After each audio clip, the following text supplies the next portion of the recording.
So before we dive in, I want to say that I'm actually not part of the official Declutter and Get Organized 2025 collaboration, but I was so inspired by it that I just had to join in and share my own take. So a huge thank you to Cara, Brandon, and Dana White for organizing this. It's been amazing to see how different creators approach craft room organization. If you want to check out all the videos in this collab, just type hashtag Declutter Organized 2025. I'll also put it in the description box into the YouTube search bar. And I'll also have the Collab Debrief video by Cara linked below for you. So for those of you who don't know me yet, hi, I'm Barbara, a junk journaler living in Vienna, Austria. And my craft room has been my creative haven for the past 2.5 years, and I feel incredibly lucky to have this space. But for me, it's not just about having a craft room, it's about creating a space that's both visually inspiring and truly functional. So today I want to take you inside my craft room and share what has worked for me through a lot of trial and error. And I'll be focusing on how I organize some of my most used supplies like stencils, stamps, and not to forget my very important junk journal planner, which helps me stay organized in a very creative way. So let me turn the camera around. I can't wait to show you around. So one of the great perks of my crafting room is actually the view. So looking out my window, I look into this beautiful garden. It's not my personal garden, it belongs to the whole building, but it's just great because it's quiet. I can hear the birds chirping and it's just really, really nice to have this.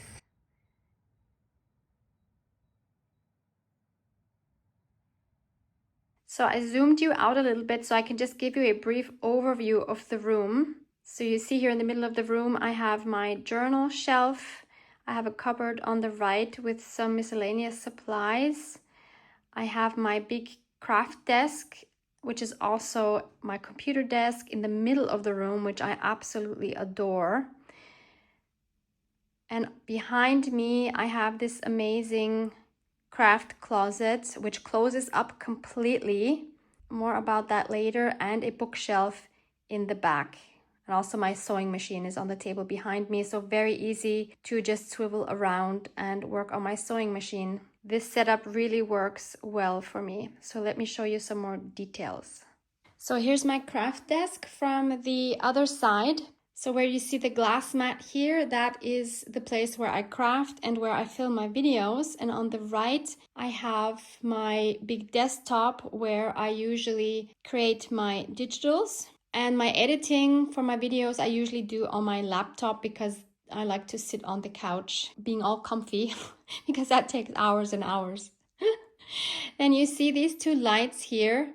These are really great. I will link these for you below from Amazon Germany. These were recommended to me by my dear friend Louisa Heinzel. She has the same ones and they are just absolutely fantastic. You can control them with your phone or with your computer. You can set the light temperature, like if you want warm light or cold light and how strong they should be. I've had these now for 2.5 years, I guess, as long as I've had this craft room. They're just perfect. They do need Wi-Fi to work though. Then you see this holder here. That one is perfect for when I do face to camera, for example, for YouTube or Instagram lives, or even when I have online meetings, for example, via Instagram. That's really handy to have that right there. And when I film, I have a different holder, which is actually the same concept. So I just mount that here. And then I can film top down onto my table. Maybe one more thing to mention about these lights is one of the many reasons why I love them so much is I used to have these big studio lights which stood on the floor, and of course they were always in the way and it was hard to clean the floor. So these mount onto my desk so they are not in the way. It's just really perfect. So what things do I have around me on my craft desk? What I always have right here is my little Tonic Studio guillotine. Love this one to bits. I have a little rag for cleaning up things. Then I have a paper trash basket here. Love having that on my table because a lot of times I will go back in and take something out before I actually throw it out. Oops. Then underneath I have a basket with all kinds of, I'm so sorry, the sun is so strong at the moment, with all sorts of little snippets and die cuts, a variety of many different little bits that I can add to collages or as page decorations. And the lowest little basket has some printouts from my shop that I've already cut out and partially inked up that I can just easily grab and add to projects. So they all stack on top of each other for lack of more space. Then I have this paper roll, which really gets on my nerves because it's always in the way and it's in front of my distress inks and oxides. So I'm going to order a holder for this, which I'm going to probably mount right here. There are some that you can just stick on your desk or cupboard or whatever without having to drill holes, and then I can just have that here. And that will be so much better. I'm so looking forward to getting that. So then I have all of my distress inks and oxides here where I can reach them very easily, along with individual blending brushes, one per color, which I added onto this acrylic turntable, which is super handy. And on the side here, I have all of my finger daubers, also one dauber per color, and they're all labeled. On the bottom here in this little box, I have all of my color swatches for the oxides and inks. This is super helpful. So I used the method that Louise Heinzel shared in a video, or in several videos actually. I will link Louise's channel below and you can just search for swatches. I think she has a whole playlist on swatches. Then I have my blending tools here that I can just pull out. And then moving on to the middle section. So this is basically my view when I film a video. Here I have two boxes with scraps. The larger one for larger scraps and the smaller one for smaller scraps. And I like having that here right in front of me so that I actually will use the scraps. Then I have some ephemera I made recently in videos. And this here is my junk journal planner. This is what I work in every single day, and I will go more into that later. Here on this side of the acrylic stand here, I mounted my heat tool, which is so practical. You can find these for hair dryers to put on the wall, and I just put it on my acrylic stand here. And this is just perfect. I can easily grab it and return it. Love that. And then next to my table on the right is my little IKEA craft caddy, which has all my essential supplies here that I don't have space for on the desk, but which I need to reach for often, like my paintbrushes, my scissors, my water bottle, some needles, tweezers, tape, stapler, all of these things. On the side of my cart here, I have some ribbons, which is very practical. So this view is behind my desk. You see here on the left side is my big printer. I get asked about it a lot. So this is an Epson ET5850. It is a big, very, very heavy model. It is also quite expensive. If you are looking for a printer, I would suggest to check out the smaller Epson EcoTank models. There is quite a variety and you probably won't need a big one like I have. But this whole area is actually going to change. So I already have some acrylic shelves waiting to be mounted. You can see them standing here. So I will have shelves along here, 4 long ones, and I will have, I think, 6 short ones along this side. And those will house some of my sprays that I currently have here because there's really not enough space. And also a bunch of embossing glazes and embossing powders and other kinds of sprays. And the printer and that whole filing cabinet underneath is going to go onto the other side. Let me show you. So you see there's this empty space here. I mean, there's a plant here and boxes, but I want to move this cabinet over and then put the filing cabinet with the printer here. And that way that other corner will be free for those acrylic shelves where I probably need to get to quite often. So moving to this corner of my room. So this is where the filing cabinet and the printer is going to go. The painting you see here is of one of my biggest inspirations, Frida Kahlo. Such a huge fan. I also have this super cute Frida doll that was made for me by my sweet friend Eman from Egypt. She is so adorable. And the rest are just some decorative items, some of which are from the flea market. So now let me share my stencil organization with you. So after lots of trial and error, this was really difficult to come to a solution that would finally work for me for storing my stencils, because the biggest problem I came across is that there are so many different sizes, from very small to very large, and where do you keep them all in one place? So my solution now is this rotating jewelry stand, which obviously rotates. And it houses all of my smaller stencils. I love how I can just look through it by turning it like this, and I also think it's very pretty actually. This stand is also from Amazon Germany. You can just look up jewelry stands. There's many different types. I really like this vintage looking one. And my larger stencils are over in my craft cabinet behind me. I will show you those in a moment. So this is where I have kind of like a rotating gallery. At the moment, I have these tags there. I love that I can just easily take one down, add another one there. I could put cards there, whatever. And usually the fairy lights are on, but they started blinking yesterday. So I will probably have to replace those. And I would call my journal shelf here the pride and love of my craft room. Every time I look at this shelf, it makes me so happy. You see on top here, I have a small acrylic shelf with some smaller projects. It's bursting out of its seams, so I probably will move some of those to the new shelves, to the other side of the room when the shelves are mounted. I will need some help with those. That's why I haven't done it yet. I have several tours of my journals, so I will link that playlist for you below in case you want to look at any of those in more detail. This space is getting too small, even though I have already sold, well, not too many, just a couple actually. But I don't know where I can fit any more journals to display them, to be honest. So I'm not sure yet how to deal with that.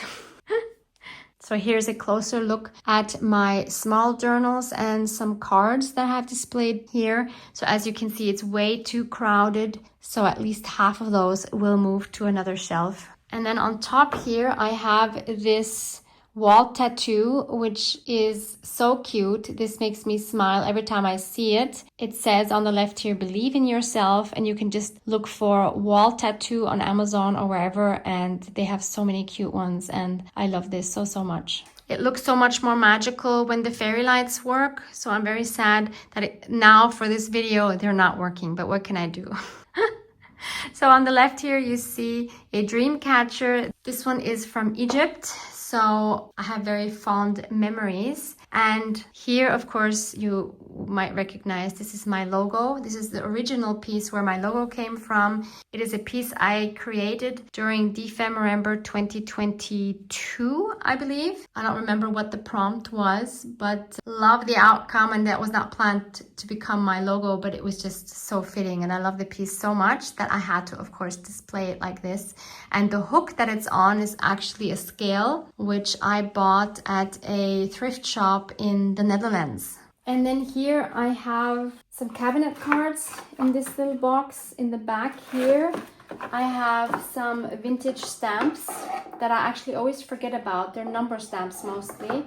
There's also some really nice US vintage stamps here. They're very decorative and I don't really have space behind me, so I like keeping them here, but then I forget that I have them. I don't use them. This is a vintage drawer from a sewing machine table. And I keep some ephemera that I have made through the years in here, as well as some of my snippet rolls, like my tea bag snippet rolls, for example. I have a video on how I made those. Then I have a regular like snippet roll here and a little piece of a fabric snippet roll here. They just make me very happy. I have a vintage typewriter here. Then I have a very special journal that I made documenting the love story of my parents. And then in this box I have some vintage book ephemera. And lastly, in this box I have some vintage postcards. Here's another look at my journal shelf. It makes me so happy. But you can see I don't have space for all of the journals, especially in that one compartment. This one here, which houses my junk journal planners. They're all made from paper bags. They document my life and they're kind of taking over. I need to find another solution for them. And then I have this glass table here by the entrance, which is great, and I tried to keep at least part of it clear like it is now, because this is the space where I do my die cutting, where I can temporarily store things that I don't have any other space for, or I can just leaf through a book or whatever, or put things to dry. So I really try my best not to clutter up that space too much. So you see in the back there, I have my fold away Sizzix die cut machine. This vintage drawer is another piece I am so in love with. Storing all the threads like this, again, makes me super happy. Love how they're color coordinated. That is just pure eye candy for me. It's organized and it's eye candy, which is the best. Next to that, in these two vintage boxes, I keep my embossing folders and my dies. So these are the thicker dies, and in this box I have all of my thinner dies. It's getting a little bit full, which makes it hard to kind of flip through. So I have all the smaller ones in their original sleeves, which is very practical because I always know what the set is called and I can easily show you in my videos. And then some of the like no-name ones I keep in these plastic pouches on magnetic sheets, and I can easily just pull them out and use them. So that works really well for me. And in the back here, which looks a bit messy, are some unfinished projects, things that I'm kind of stuck on, things like that. And as my wall decoration, I have a beautiful black and white photo again of Frida Kahlo. This piece of art beside it is something that I have been gifted by a fellow junk journaler who I had met at the Art Journal Festival in Vienna. I think it's 2 years ago or 3 years ago, I'm not even sure. And this here is my mom. So this is actually a photo of a tag that I use as a bookmark in my junk journal planner. I'll show you the original later. And I just blew it up and had it printed on a canvas. And I think it's so, so cute. I love how the vintage photo of my mom is altered. I think she was around 16 there, getting ready for, I think, her first ball. And of course, I had to make her dragonfly wings and a dragonfly tattoo on her chest. So here we see my other bookshelf. This is also IKEA. I think it's called Kallax. I love the plants on top. And in this basket here, I just have different paper rolls and I store my phone holders there. And this shelf is not so pretty, but this is more like functional. And you see here, this is kind of a mess. This is where I store things I don't know where else to store, and it's not very pretty. So this is just a mixture of like notebooks and planners, a mixture of different things here. Here I store some papers and some of my digitals. I will get into this in a moment. Here's some more papers here as well. And then here are some of my rubber stamps. I will go into that. And here I have some clear boxes for some mostly coffee dyed papers. So they work really well for the A4 size. These are some of my eco-dyed papers. So I can keep each category of paper in a separate box. Would it make sense to label them? Absolutely. Am I ever going to do it? Probably not. Yeah, some binders Most of these are vintage books that I use. Sometimes I used them more in the past. These are all like vintage children's books, botanical books, and like fauna and flora books. And I also have a few cookbooks here because I don't know where else to put them. So let me share my stamp organization. So all of the Stampers Anonymous Tim Holtz ones I have in this foldable box here, and I love this because I can so easily just flip through them and take out the one I want. I wish I could have all of my stamps like this because this is the most practical and very accessible, but I don't have room. I mean, this is also not a very good spot for it because I have papers back here. I wish I had a place where I could keep several of these so I could have all my stamps in there. Maybe one day I will find some space by decluttering or something. I don't know. So I keep all of my other silicone and rubber stamps in these 3 binders, and they work as well. So let me show you. So I have a whole video on how I decorated the cover and how I made these inserts and what I used and everything. So I will link that video for you below. But I just want to show you, I have pretty much all of my silicone stamps in this one, organized by sets mostly. So I added the actual print of the stamp on the back and then mounted the stamp on the front. You could also do it the other way around. I find this way more practical, but you know, you do what works for you. So this way I can store a lot of stamps in a very small space. I find it very practical. And I can obviously just peel them off when I need them. This has worked very well for me. And some of you were also asking whether they still stick after I've used them for now, I don't know, it's been what, 1.5 years or something that I've had them like this. And yeah, they're still sticking. I don't have any problem with these. So to see what I used here, what the acetate is, etc., please see that video that I'm linking below. And in this one, I have all of my rubber stamps. I have not decorated the front here yet. So here I have labeled the sets on top here. So these are all from the Field Notes, the Tim Holtz stamp set, ticket booth, pressed foliage, a script stamp, mini blueprints, words, etc., etc. So yeah, again, very, very practical. And these are some other sets from your creative studio, for example, etc., etc. So this really works well for me to this day. So this is an overview of the craft closet behind my desk. This is called a scrap box, or as I think it's called in the US sometimes, a brand box. I have a whole video or 2, I think, dedicated to how I organized my craft supplies in it. So I'm not going to go into all the details now. You can find that video linked below as well. It's in a playlist for organizing and decluttering. So maybe you can find some other useful videos for you in that playlist. And on the bottom right here are my larger stencils. It's not the most ideal place, but I really don't know where else to put them. And just to complete the tour of my stamps, I also have 3 acrylic drawers here dedicated to stamps.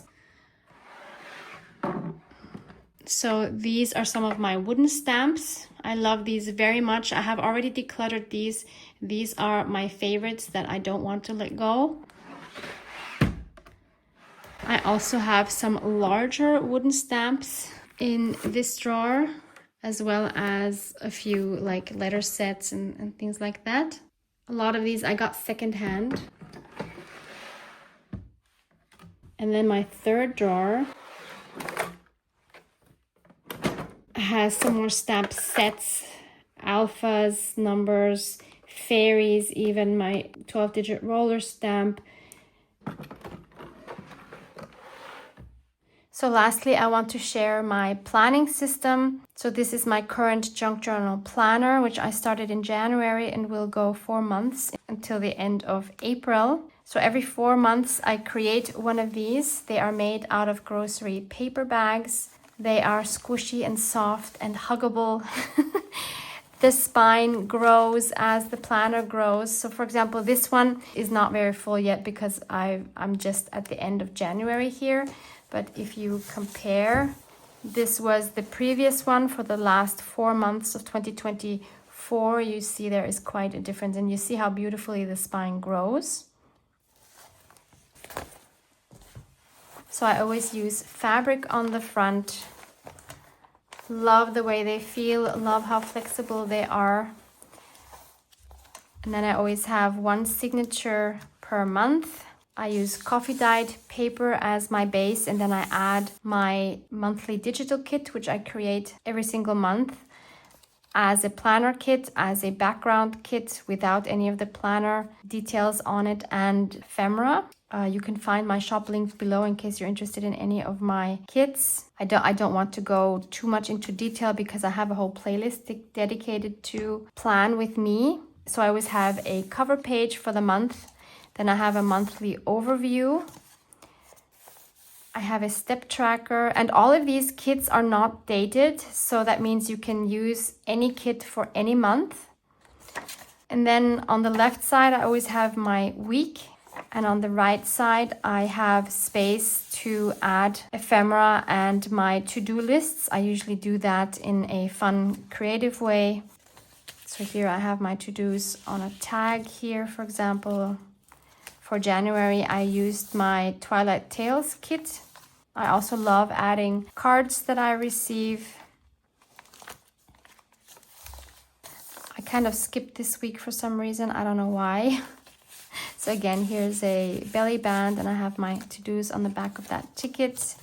This here was last week when I'm filming. Again, we have a ticket here with my to-dos on the back, and this is the week where I'm currently filming in, and this is the original of that canvas that you saw earlier.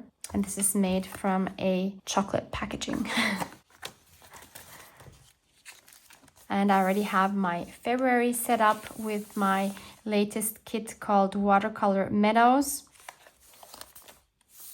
We have the overview, we have the step tracker, and I already started decorating the pages here. So this is where I'm going to add my to-dos onto. I can add some photos in here. I can add my to-dos here on this beautiful tag. And the rest is still blank. So here's also a blank double spread. I can add anything I want there. And here I still have to add my to-dos onto, and I have more space to add like photos or whatever. So these are the signatures for March and April. As you can see, they are completely blank. So I will be adding my kits as I create them. And in the back here, I also have a book tracker where I obviously like to track what I'm reading. Because this is quite empty still. Let me just give you a quick flip through of what it would look like once it's filled more, like with ephemera, with some collages that I added. So this looks a lot more complete. I add book covers from books that I really enjoyed. Fan art for books. This is very fun. Again, a spot for my to-dos with a decorated belly band. A little collage. Again, a spot for my to-dos. This kit was called Bumble Breeze, by the way. Very simple but beautiful collage. So I just love looking through these and looking at the artwork, seeing what I was doing at the time. Here we're into October already. I add photos in here as well. I love looking at what books I was into at the time. Other little pieces from exhibitions, for example. It's just so much fun, and it documents my life, basically. All the highlights, all the things I enjoyed. It's just really fun to have these in here.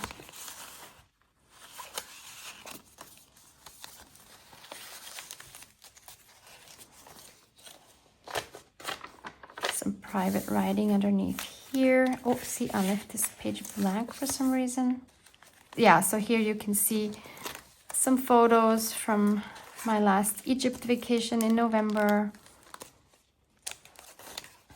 So many fun memories all in one spot. So I love how it's a combination of planning, to-dos, and little bits of my life.